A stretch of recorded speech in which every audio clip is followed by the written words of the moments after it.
Just a quick note, we're waiting on Forrest Anderson. Todd Eccles, though, in studio with us. Sometimes Forrest gets caught behind a slow-moving vehicle, especially in farm country. He's got 5 more minutes and we send out a search party. Yeah. Either that or he stops somewhere along the way to help give someone some instruction or advice. And Maybe. that pops up now and then. First of all, Todd is joining us from Patriot Defense, and we're talking firearms today.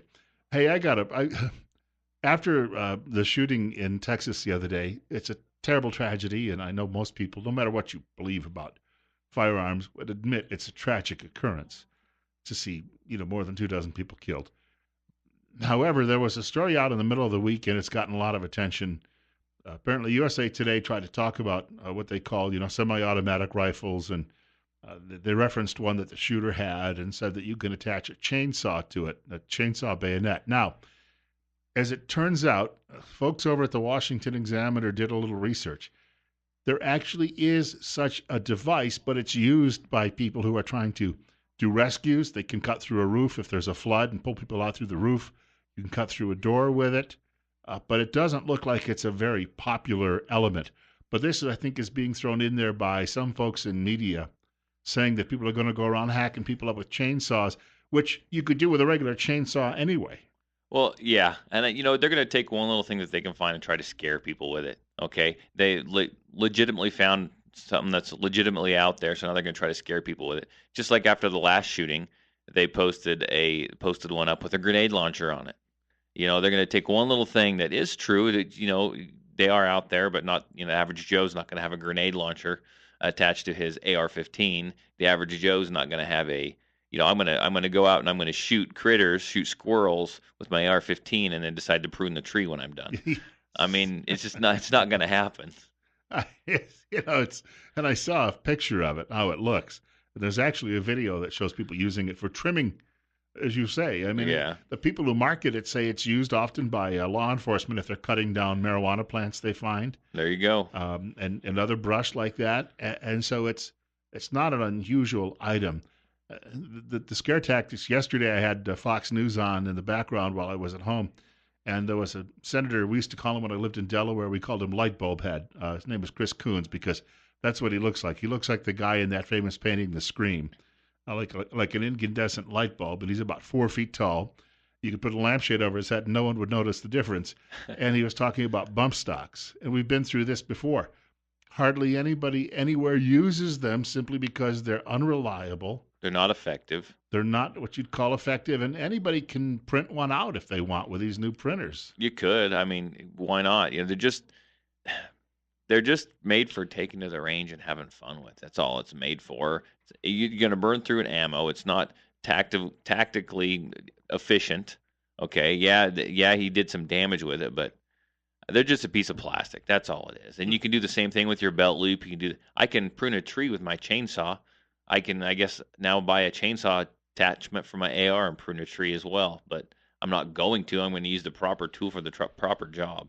He might have gotten off some shots a little more quickly in Las Vegas, but it hurt his accuracy, number Yeah, one. he did. Number two, if he had just been pulling the trigger repeatedly. He could have done it quickly and been more accurate that way.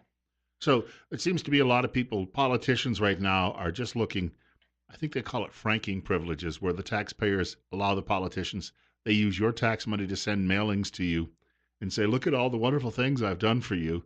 And now they can claim they did something about firearms because nobody in Washington, despite the rhetoric, believes they're going to be taking anybody's guns, rifles away, shotguns. They're just going to make our life miserable and try to attack anything and try to go after the ammo and this and that. And, everyone's going to be in a panic because of all the laws and stuff they want to try and come up with. They're just going to keep us bouncing around is what they're going to do. But as far as coming in and actually taking your firearms, that's a steep hill to climb, I would imagine. There was a guy on Tucker Carlson's show the other night on Fox, and this guy was arguing that we needed to have people turn in their firearms. And Tucker said, how do you go about doing that? And he said, well, you ask them to. And he said, you mean you really believe people would do that if they were asked to? He said, well, yes, most people are law-abiding citizens. They do it. And I thought, so this guy likely sits around in all the diners in Manhattan talking to his liberal buddies, and they all say they would do it.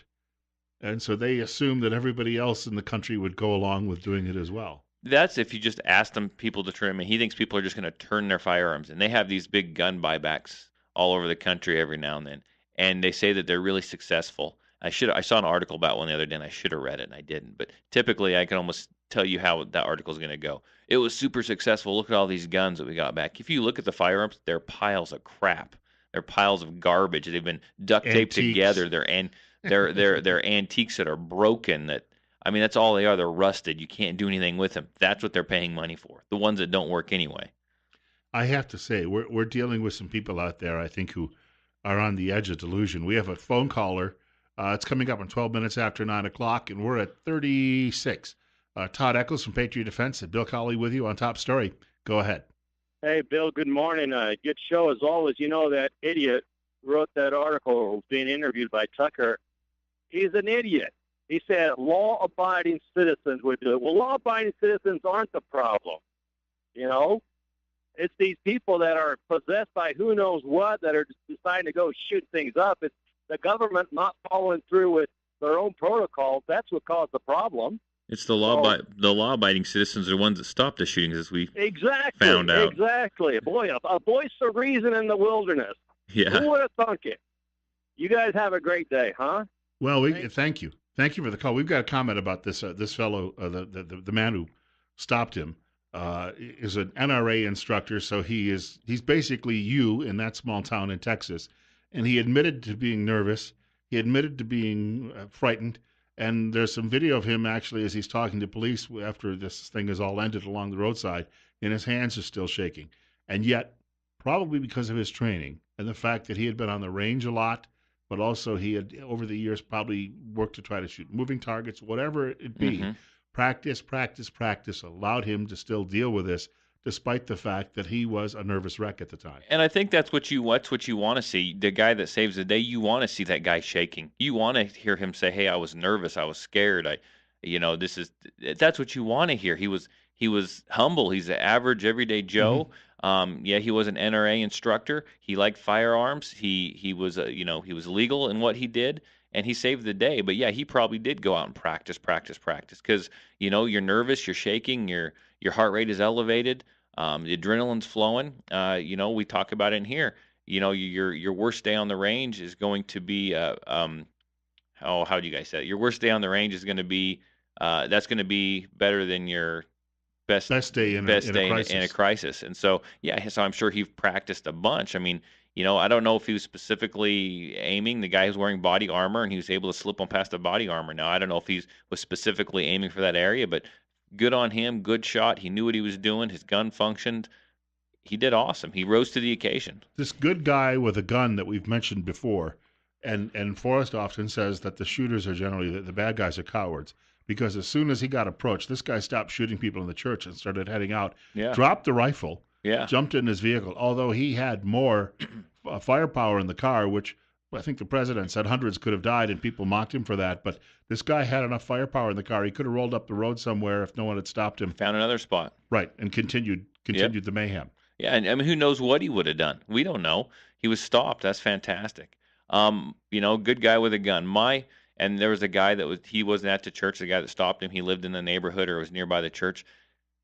Here's my thing. The first thing I carry a firearm at church. I carry everywhere that I legally can. And I mean, a lot of people probably that I go to church with, if they're listening to the show, they either realize it and they don't care, or they know. And they may or may not like it. I've been doing it for years. Why I don't sit there and play with my gun in church. I don't sit in the pew and holster and reholster my firearm in the back of the chapel by any means. It's there in case I need it.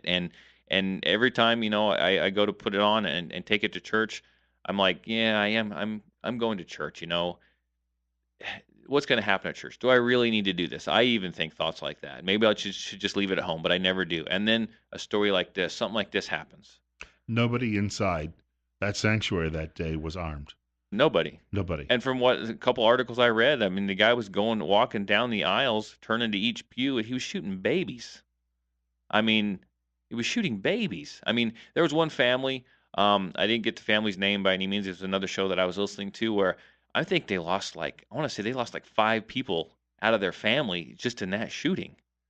I mean, someone needed to be there to stop him. Granted, there was a guy outside, but man, how awesome, how great would it have been had there been a good guy with a gun, a legal concealed carrier sitting in that church, and that was able to do something, was able to stop it right then and there. That would have been even better. What happened was fine. We got it stopped. That's fantastic. But man, if someone would have been in that church with a firearm, we could have lost even less lives would have been lost than what already were lost. I heard Robert Jeffress, who has a mega church in Dallas, he was speaking about this, and he said, I have a security team that's armed, Yeah, but I have a large church. But he said that, he said, in a situation, even in a smaller church, that one armed person, you might have a couple of people who do end up, innocent people dying, but you're going to bring this thing to a much quicker conclusion. Just as we see this guy, as soon as he was approached, there was the woman who said he came up to her, was going to shoot her, and all of a sudden he caught wind that there was someone else in the door who was armed, and he took off.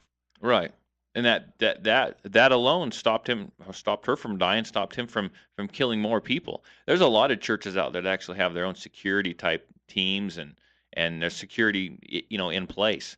I think I think that's a great idea.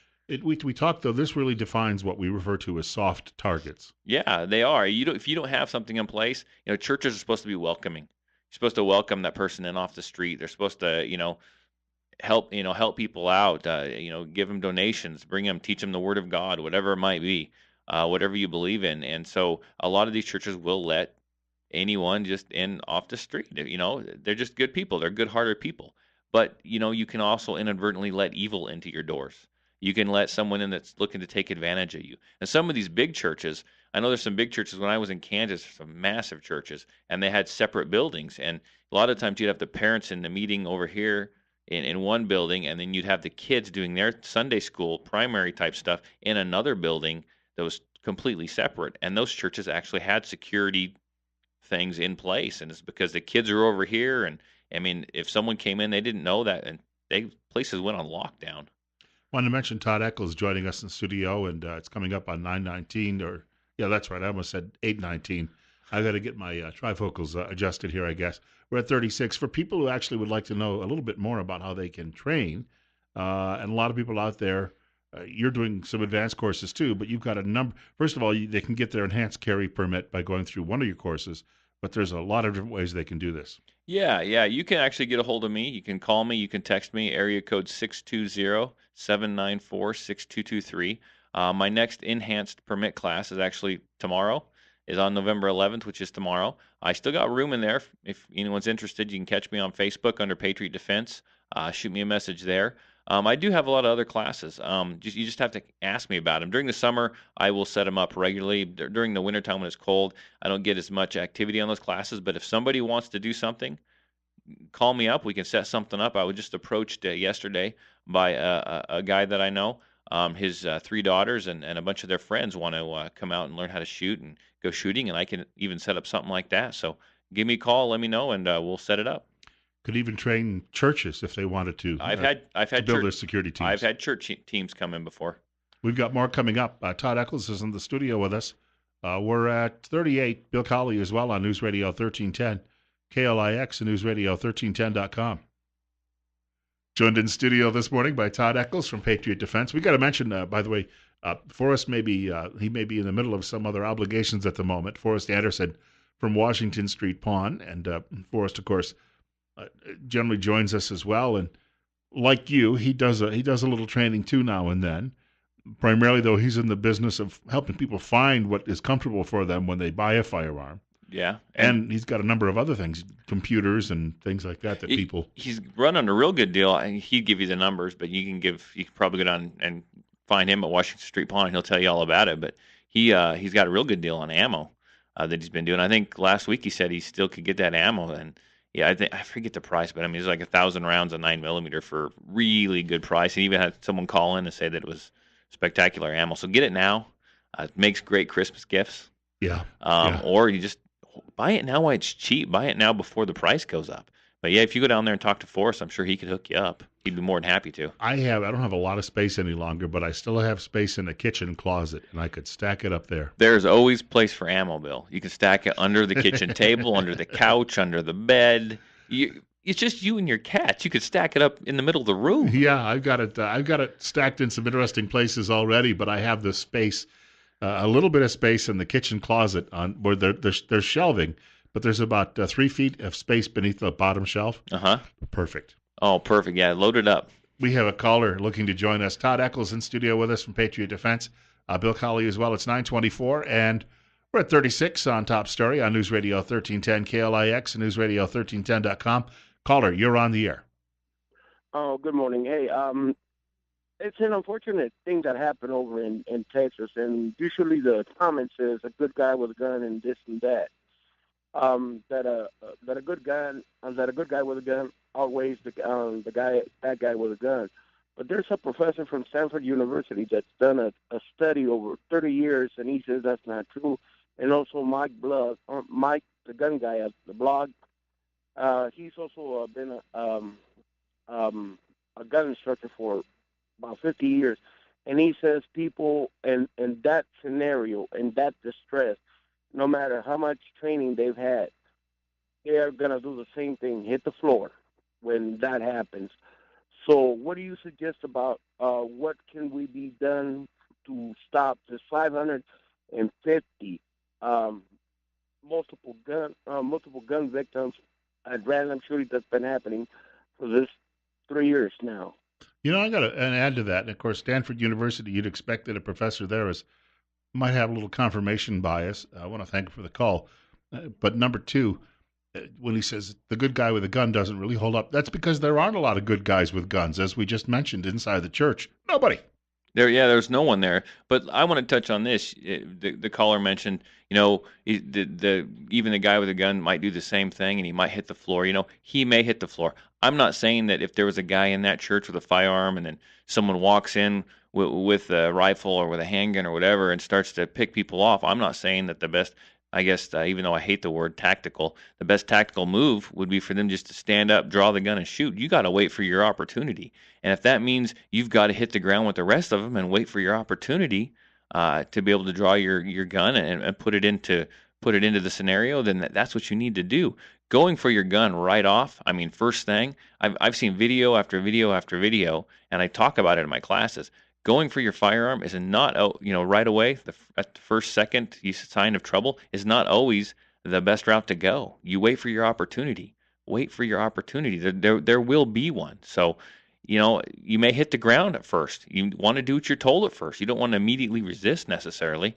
If I go see, I plan, there's 2 new movies out about Winston Churchill. Mm-hmm. They're competing. I want to see both of them. One takes place earlier in his life, a little bit later in his life.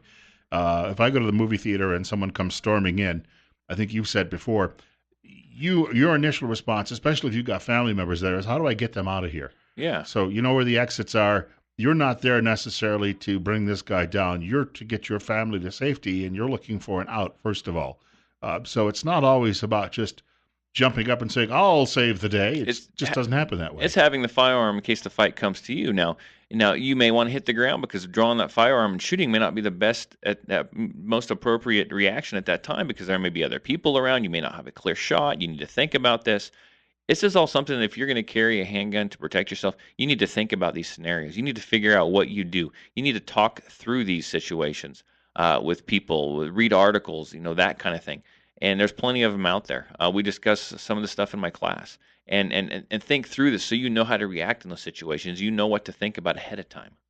Well, to maybe quickly add to that, too, is this notion that the liberals have that all you have to do is say, we'll take everyone's firearms away, despite what the Constitution says, and that people are going to be cooperative. And there are 400 million, an estimated 400 million firearms in private hands in this country.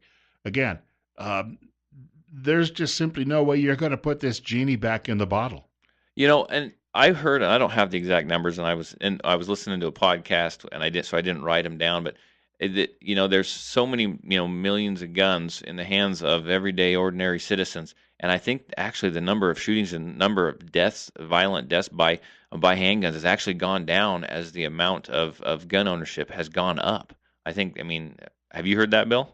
Yeah. Yeah, I don't have the exact numbers, but as the ownership goes up, the amount of death caused by firearms has gone down. And while we have seen maybe an increase, what appears to be because of 24-hour news coverage, which we didn't have when I was a kid, increase in mass shootings, the overall number of shootings in this country is way down. They just take the ones that do happen, and because it plays into their political agenda, and so they publicize the heck out of them.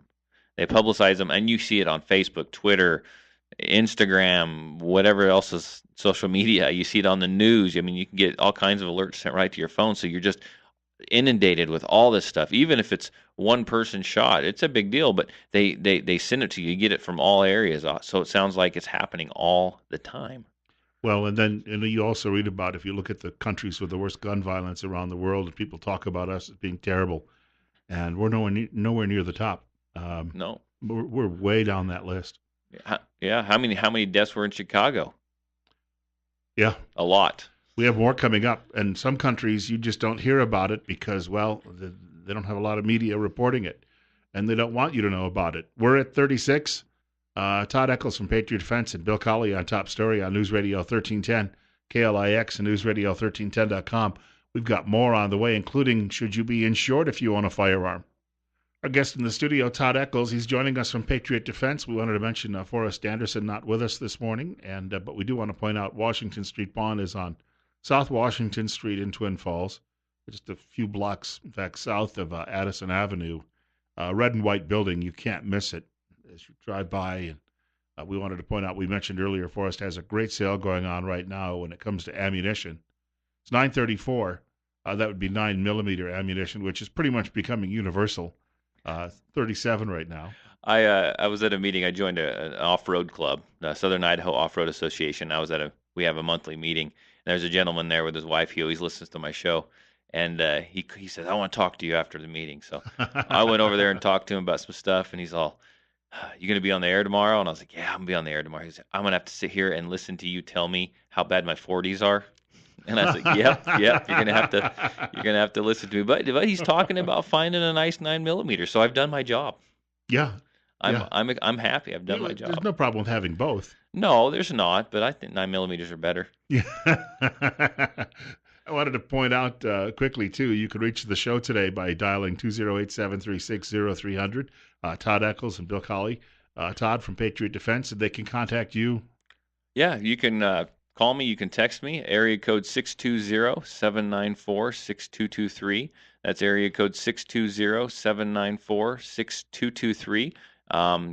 Text me, call me there if you got any questions. I do have a class tomorrow, and I do have plenty of room left in it. I will have another class, at least one more class I'll have in December. I just don't have a solid date yet. Give me another week, and I'll probably have a date locked down. We are back to probably shooting indoors now. I did... For tomorrow's class, I went ahead and I reserved the range. Now, if we have nice weather, we may just stay at the house because it'll be less money for me.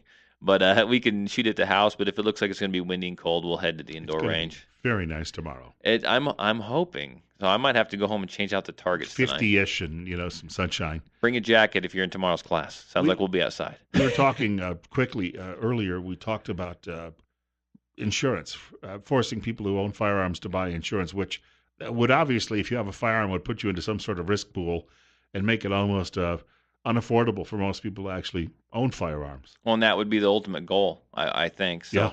I mean, I shouldn't... Backdoor way to take your firearms away. Yeah, just like they've tried to tax ammo, they've tried to do everything else, but I shouldn't have to have insurance to own a firearm, since a firearm is a right that's given to me. Okay, it's my Second Amendment. By God, to defend myself. Okay, it's not like the bad guys still aren't going to get insurance. They're going to get a gun off of wherever, and they're going to go and they're going to do these. Nothing's going to stop them. In fact, if people have to buy insurance to to own a firearm and whatnot, some of them might actually back off from owning firearms or carrying a firearm, and then more stuff like this is going to happen, and there won't be a quote good guy with a gun to help stop it. Wanted to say as well that I was telling Todd during the break. Back in the 1990s, Canada thought they had a problem with people smoking cigarettes, and obviously they're not good for you. Canada said, well, what we'll do is we'll raise the taxes to the point where the costs skyrocketed. And then early 1990s dollars, $7 a pack was a lot of money, even with the exchange rate being what it is, a lot of money.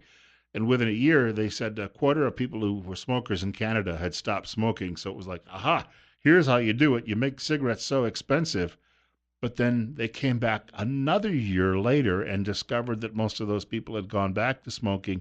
They just simply found ways to trim other parts of their budget so they could buy cigarettes. People are always going to find ways to do what they want. And we were talking off air. It's like, if they ever, for some reason, if they're ever managed to take guns, to get rid of guns, people are going to find the next best thing, and then they're going to have to regulate that, and then they're going to find the next best thing, and they're going to have to. So they're going to be regulating, baseball bats with nails sticking out of them. They're going to be regulating slingshots. So they're going to be regulating. I mean, you name it. They're fingernail clippers. In fact, they do regulate those. You can't have them on the airplane. Yeah. But Yeah. I mean, people are gonna find the next best thing, and that's the way it's gonna be. So I don't know. The whole thing just kind of disgusts me. Well, we've got people, as you say, who are unrelenting. They're always going to try to find an angle hmm because they're so afraid that somebody somewhere might actually have a firearm to defend themselves with. And again, the guy over the shooting in Texas wasn't supposed to have them. It's a bureaucratic bungling that took place, Right. and so he got them. And so there you go. You had laws that said he shouldn't have these, and he got them. Yeah, he didn't care about the laws, right? They never care about the laws. Most of these guys aren't allowed to have them. This one was just kind of a mess up, but he didn't care. He got him anyway. Most of these guys weren't ever allowed to have them, but they get him anyhow. What do? They steal them. They get them off the black market. They get them off the gray market, whatever you want to call it. They'll figure it out. And you know what? We got ATF raining down on us here. You can actually make a firearm. It's not that hard. Give me 10 minutes. We can go online. I can find a site that'll show you how to do it. Okay. I'm not recommending that, I but guess then you have to have insurance for having the internet. that's probably, well, they're trying to regulate that. We've got more coming up with Todd Eccles from Patriot Defense in just a few minutes. We're at 37. It's I'll call it 9:40. Bill Colley with you as well on Top Story on News Radio 1310 KLIX and newsradio1310.com. Joining us in studio, Todd Eccles from Patriot Defense. It's coming up on 9:43. We're at 36. Bill Colley as well on Top Story on News Radio 1310 KLIX and newsradio1310.com. If you'd like to reach us this morning, we're in the final stretch one of the program. It's 208-736-0300, 208-736-0300. We've got to mention as well, you referenced the guy shooting the 40. We still are having this. I know there are people out there who are comfortable. And if you're a big, strong guy, but we've had this discussion before. It's not about you. First of all, it's about, you get a little recoil. It's also about how many shots you can put down range. Yeah. And so when we talked about, and I referenced 9mm almost becoming universal, it truly is. And that if you've got family members who have firearms, and let's say your wife has a firearm and she may have smaller hands, it's going to be easier for her with 9mm than, let's say, 40, 45. It is. And the technology's come such a long way that in a good self-defense hollow point round, it's going to perform pretty dang close to a 40. If you can shoot a 40 and you're comfortable with a 40, so be it. It is what it is. But man, pick up a 9 sometime and give it a go. Because when it comes to shooting well, especially shooting well defensively, you got to look at a combination of things. Okay, you got to be able to get shots downrange, and they got to be relatively quickly. The amount of shots you can get downrange and on the target. It's got to be comfortable to shoot. Most 40s, depending on the person, I want to say probably 75% of the people that shoot 40s, they don't combine all those together well. And a 9mm is going to allow you to hold more rounds. You're going to get more rounds downrange accurately. Okay, you're going to be able to recover from each shot quicker and get back on target sooner. And it's just better overall, and it's more comfortable to shoot. You're going to shoot more often. You're not going to develop maybe a flinch. Some of these 40 guys that shoot 40s, they have a horrible flinch. Not all of them, but some of them. And it's just going to be cheaper to shoot. So you're going to go out and you're going to shoot more, and you can hand it to your wife, and she can shoot it and enjoy it. You can hand it to your kids; they can shoot it and enjoy it. I hate to see a kid shooting a 40. Yeah, they'll knock them over. Yeah. We've got a caller with us. Caller, it's 9:45. You're on the air. Go ahead. Whoa. Must be one of those outer space calls. There you go. Area code 208-736-0300. That's 208-736-0300. The story that I remember the most was when I was about 11 years old, and I was shooting with my dad and one of his friends, and Mr. Curtin decided to pull out the 357, and they said, "All right, let's let you try this." But what they did is they both stood behind me and put their hands on my back and my shoulders, and then they needed to because it's like the little girl in what's the movie True Grit, where Yeah. every time she fires, she gets bowled over because of the And just that's the force. that's a good story. It happens a lot. That's a bad sign. Don't hand someone a firearm to shoot if you have to stand behind them because you think it might knock them over or push them backwards really hard. That's that's ridiculous. Don't hand them that. If you think that's going to happen, it's too big a caliber for them. You're doing a disservice to that person. You're going to cause them to be gun shy or flinch away from the next firearm that is handed to them. And I'm gonna pick on nines for a minute. If you get a smaller nine, there's some small nines out there that are just a bear to shoot. The smaller the gun, the more recoil, the more jumpy it's going to be, even in a nine, even in a 380. There was a guy that shot a small nine, and he said he was all over the bullseye, all over the target with it. Couldn't be consistent. It jumped out of his hands. I gave him a little bit bigger nine. We tweaked a couple things, and he was shooting fantastic. But I could give him that nine, my nine, and I was watching him shoot, and he was flinching like nobody's business. And he was flinching because he shot that little tiny nine, and it's got a long trigger pull and it jumps. In fact, it's a S. I think it's a Sky. Call it a Sky. It's an SCCY pistol. They're not bad for what they are. They're inexpensive. They're reasonable to own, but they bite. They bite hard when you pull that trigger, and they have a long, long trigger.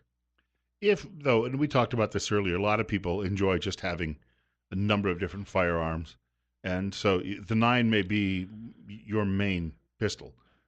Let's say you're using a pistol, but you may also you like the look of a 1911, and you do Sure. like a revolver, and so you get a 38, and so you become familiar with all of them though, because as you say, you can develop a bad habit, but maybe you want to make sure that you can, because you never know what's going to be closest by when you're in a threatened, in a situation where you have a threat that's coming across you. Right, and start with a firearm that you're comfortable with. Start with a nine, and then work your way up. It's just like if you shouldn't start with a little gun. Start with like because little guns are harder to shoot. Just like a 40 is harder to shoot, and then possibly a 45 is harder to shoot, than a nine. So you start with this 9mm, shoot it, get practice on it, get the fundamentals down, then you can work your way up to a 40 or a 45 and learn how to handle them. But if you just jump into a 40 or a 45 or a big old 44 mag revolver, you're learning bad habits right from the get-go. You don't want to do that. Start with something you're comfortable with. Learn, fine-tune it.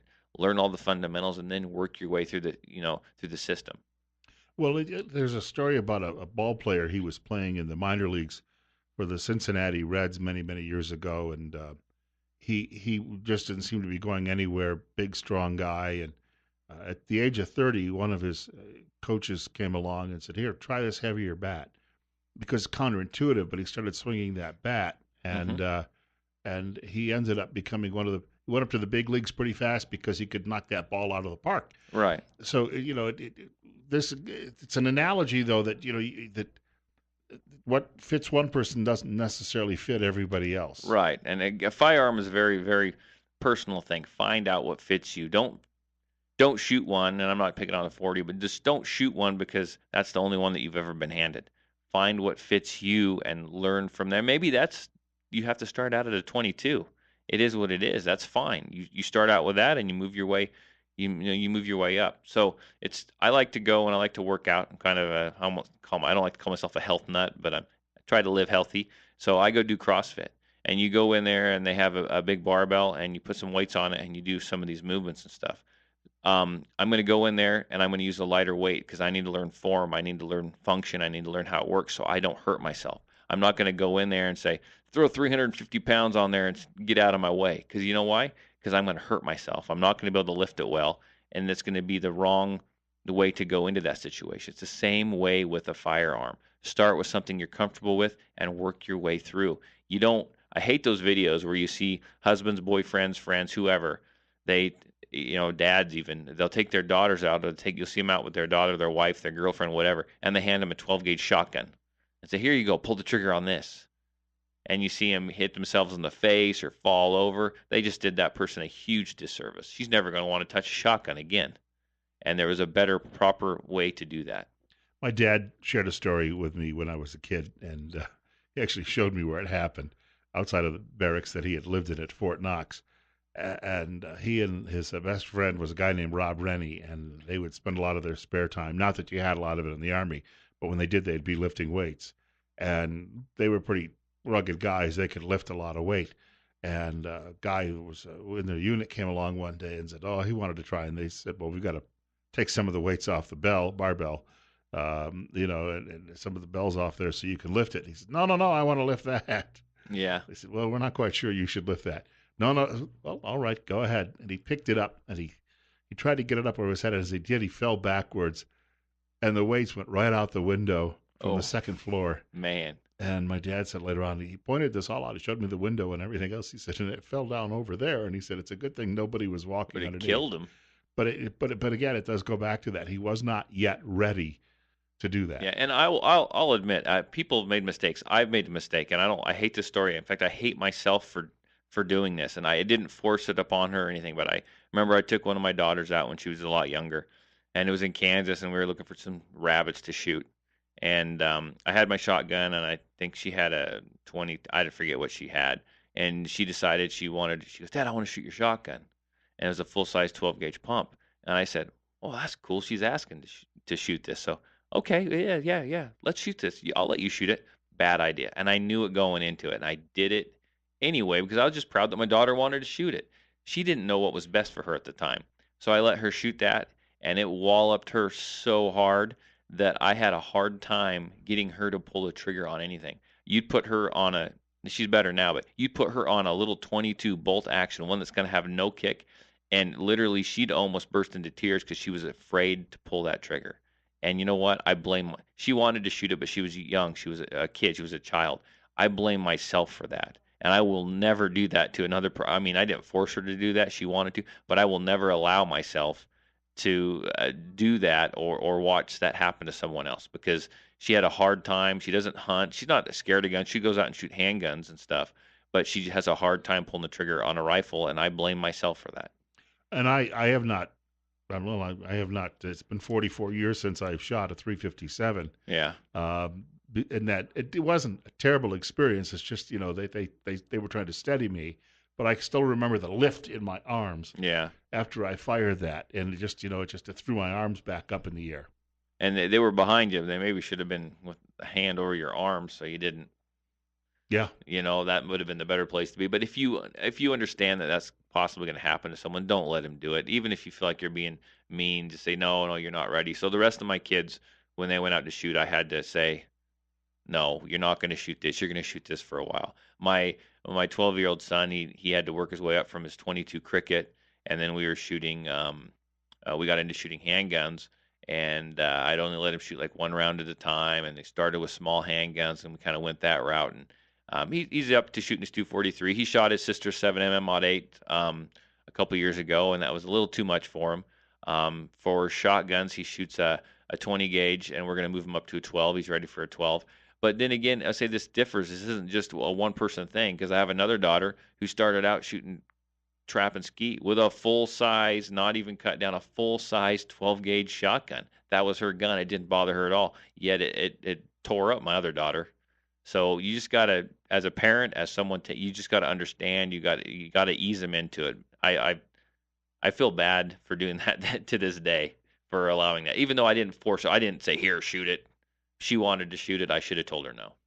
And I don't ever recall my sister taking any interest in firearms, but I did convince her to finally train and do all that. But that's the other part of this too is that one time, and you say it was a mistake, but overall, your children have grown up with a tremendous respect for firearms. Oh yeah. Which that's the side of the coin here. Yeah, I mean they do. They fired them. They know about them. We've gone out shooting. They don't mess with them. They don't play with them. I mean, as soon as we get home from my kids' trap and skeet practice, I let them carry they're unloaded. Obviously, they make sure that they're unloaded. They carry them into the house. They put them into the safe. They lock it all back up. I mean, I can say, hey, we're going to go shooting. Go get the guns. They will do that. I don't have to worry about anything silly being done, nothing being, them being played with. I mean, I don't leave them around unlocked all the time, but I trust my kids. They understand. They know what they can do. They've seen them on pumpkins. They've seen them on clay pigeons. They've seen them on animals. They know what they can do. They respect them. They don't touch them and play with them when they're not supposed to. In fact, my son will remind me. We'll come back from hunting, and I live way out in the country, but I'll leave my shotgun in my truck. I'll forget to bring it in, and my son will go, "Hey, Dad, don't forget your shotgun is in your truck." Instead of grabbing it and bringing it in, he'll let me know, and that's what I want him to do. Unless I've instructed him to pick it up, they don't pick them up and do anything with them. They let me know. So We wanted to point out quickly again, Forrest not with us today, but Washington Street Pond, located on South Washington Street, just a few blocks south. If you're coming from Addison Avenue, you're going to see it on the left-hand side of the street. It's a mainly white building with red trim. And Forrest has, as we pointed out earlier, a big sale going on ammunition right now, 9mm. And if you are looking for that and you want to store something up, or as Todd said, give it as a gift, do drop in and see him. Well, I'm going to do everyone a favor, and I'm going to help them out with their Christmas. What you need to do is you need to go visit Forrest at Washington Street Pond. You need to go down there. You need to, buy some ammo, get a firearm for someone you love, someone in your life, someone you need to buy a Christmas gift for. And then pick up my business card while you're down there and get them some training as well. And that's a full package deal. Look at that. You got Christmas all taken care of. You've got the firearm and you've got the course. Yep. And for people looking to get in touch with you, you can call me. You can text me at area code 620-794-6223. That's area code 620-794-6223. I still got room in tomorrow's class. In fact, I've fielded a couple of calls on the way over here about some more interest in that. I will have another class in December. I just don't have a final date yet. Give me about a week and I'll have that set up. If you want, gift certificates, you can give me a call. I know I fielded some phone calls last week. I got some gift certificates made up. In fact, I forget his name, but there's a gentleman that called me. I made up the gift certificates, and I'm trying to get back in touch with him so we figure out where to meet and get this taken care of. So I left him some messages. If you still want them, give me a call.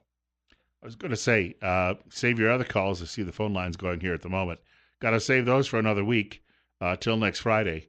And we're coming up on, in a couple of weeks, we're going to have a day off because of Friday after Thanksgiving. Everyone's still trying to, well, you don't have a big meal schedule, but everybody else does. I'll eat. I'm going to be duck hunting or elk hunting, one of the two. God willing, at the Creek Don't Rise, I'll be back here on Monday morning between 8 and 10 o'clock. Hey, quick note, too. We have a local church, Cornerstone Baptist Church, celebrating 60 years. We're going to be joined by the pastor and the associate pastor on Monday morning. We're going to spend some time with them. And they have a community Thanksgiving dinner coming up as well. So hopefully you'll be able to hear all of that Monday morning.